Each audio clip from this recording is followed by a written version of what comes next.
Interior Cabinet Secretary Dr. Matiang'i has warned that money laundering criminal entities may buy their way into elected offices in the upcoming elections, resulting in 40% of office holders being money launderers. According to the CS, who was speaking at the 2022 National Conference on Criminal Justice Reforms in Naivasha today, criminals are capitalizing on sloppy banking regulations to influence the electoral process. Dolly Murigi with more on the story.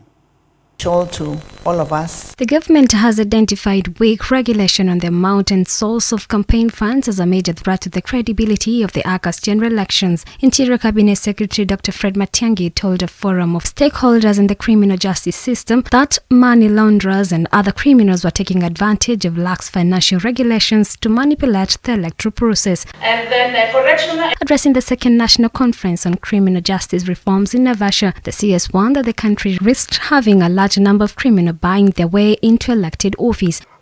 We have undertaken recently unprecedented measures to ensure that we not only improve the way in which we police the country, but the capacity of the police service, as it were.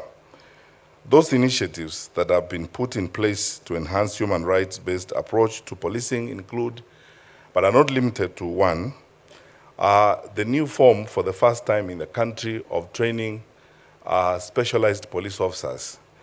We have just seen off the graduation of cadet police officers, and we have drawn from the ranks of professional organizations like we now have lawyers, we have doctors, we have forensic experts and ICT engineers and all those cadres. The CS added the prosecution of persons found guilty of disrupting the electoral process on social media platforms also threatens the election exercise, as most suspects often get around these by posting bail. We from the executive branch of government are willing, ready and available to work with all the actors in the criminal justice system.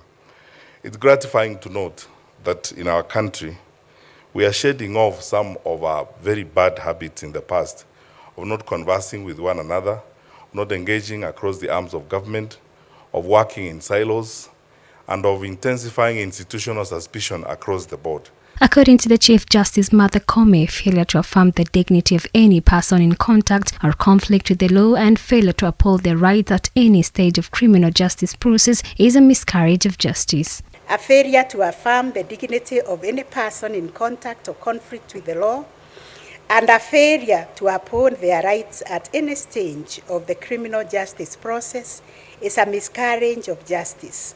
Therefore, we chose this theme towards a rights-based criminal justice sector, which is truly befitting. It is concerning that instances of mishandled evidence are becoming increasingly pervasive. We have observed instances where the evidence presented to us is limited, has been altered, or has been acquired through improper procedural processes. Additionally, adequate documentation and preservation of evidence has also been seen to be lacking. Approximately 10,000 police officers have been drawn from different law enforcement agencies to oversee the election. They're up to the task and will work hand in hand with IBC to ensure that the polls are conducted without any hitches. as you know, because of the COVID-19. Dolly Murigi, Hope TV Newswatch.